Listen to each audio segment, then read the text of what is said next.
श्रीराम जय राम जय जय राम। संत कसे असतात? आपले शहाणपण बाजूला ठेवून जो संतांना शरण जातो तोच खरा साधक, ज्याला सर्व सृष्टी रामरूप दिसते आणि शिष्यालाही जो रामरूप पाहतो तोच खरा गुरु। सद्गुरू कधीही मिंदेपणाने वागत नाही आणि त्याला भीतीचा लवलेशही नसतो। आपला शिष्य कोणत्या आध्यात्मिक भूमिकेवर आहे हे संतांना कळते। देहबुद्धीचे लोक विषयाचे दास असतात, पण संत मात्र विषयावर मालकी गाजवतात। संतांजवळ जे समाधान असते ते आपल्याला लाभले किंवा त्याची आवड उत्पन्न झाली म्हणजे संतांची प्रचिती आली असे समजावे। औषध काय आहे हे न कळता सुद्धा रोग्याने ते श्रद्धेने घेतले तर त्याला गुण येतो, किंवा एखाद्याला स्वयंपाक करता आला नाही तरी त्याला अन्नाची चव समजते आणि तो पोटभर जेवू शकतो। त्याचप्रमाणे एखाद्याला ज्ञानाचा अनुभव येईल, पण शब्दाने त्याला तो सांगता येईलच असे नाही। मीठ खारट आहे याचे जसे आपल्याला दुःख होत नाही, त्याचप्रमाणे जगामधल्या लढाया, हाणामाऱ्या, सज्जनांचा छळ, संकटे यांचे संतांना वाईट वाटत नाही। वाईट वाटत नाही याचा अर्थ ते त्यांना आवडते असा मात्र मुळीच नव्हे। पण मीठ जसे खारटच असणार तशा जगात या घडामोडी होणारच। जगाची राहाटीच अशी आहे हे समजून तो दुःख करणार नाही, किंबहुना मीठ फार झाले तर खारटपणा जसा सहन होत नाही तसे त्यालाही होईल।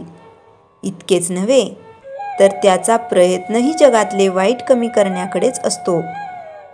विहिरीतल्या बेडकांना जशी समुद्राची कल्पना येत नाही तशी आपल्याला संतांची कल्पना येत नाही।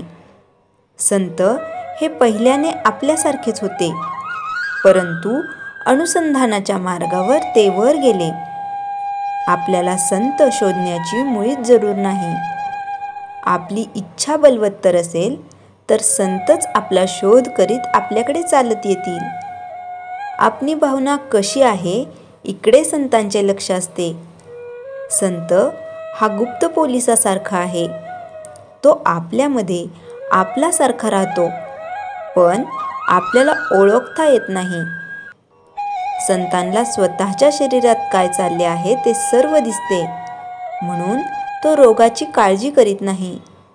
संताला कर्म मागे पुढे करता येते, पण ते टाळता येत नाही, ते कुणाला तरी भोगलेच पाहिजे। संत जे साधन सांगतात ते आपल्या शक्तीप्रमाणेच असते। संत जो बोध सांगतात त्याचे आपण थोडे तरी पालन करूया। श्रीराम जय राम जय जय राम। चैतन्यवाणी। संत हा जसे बोलतो तसे वागतो। आपण बोलतो चांगले आणि वागतो मात्र त्याच्या उलट। श्रीराम जय राम जय जय राम। चिंतन। ईश्वराचे नामस्मरण करणे म्हणजे विचलित झालेल्या मनाला स्थिर करून आपल्यातील नकारात्मक विचारांना सकारात्मक विचारांकडे वळविणे होय। दैनंदिन जीवनात अनेक लहान मोठे प्रसंग घडतात। काही प्रसंग मनाला अस्वस्थ करतात तर काही मनाला उत्साह देतात, पण एखादा प्रसंग अस्वस्थ करणारा हा मनावर इतका परिणाम करतो की कोणत्याही कामात अडथळा निर्माण करतो। अशा वेळी आपणच म्हणतो की आज काय असे झाले आहे तरी काय।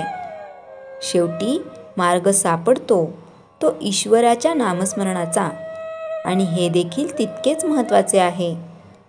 नामस्मरण केले असता आपल्यातील नकारात्मक ऊर्जा हळूहळू लोप पावायला लागते। आपला विचार करण्याचा दृष्टिकोन बदलतो। एक प्रकारचे नवचैतन्य निर्माण होऊन समोर येणाऱ्या अडचणींवर मात करून यशस्वी होण्यास मदत होते। दिवसभराच्या कामात आळस येत नाही की कितीही काम कठीण असले तरी ते सहज उरकले जाते, म्हणून आपल्या जीवनाला नवीन उभारी, नवा उत्साह, नवा जोश, चांगले हातून काम करण्यासाठी, आनंदी प्रसन्न जीवन जगण्यासाठी ईश्वराचे नित्य नामस्मरण करायला हवे. श्रीराम जय जय राम. जयाच्या जनी जन्मनामार्थ झाला, जयाने सदा वासनामात केला. जयाच्या मुखी सर्वदा नाम कीर्ती, नमस्कार त्या ब्रह्मचैतन्य मूर्ती. श्रीराम जय जय राम.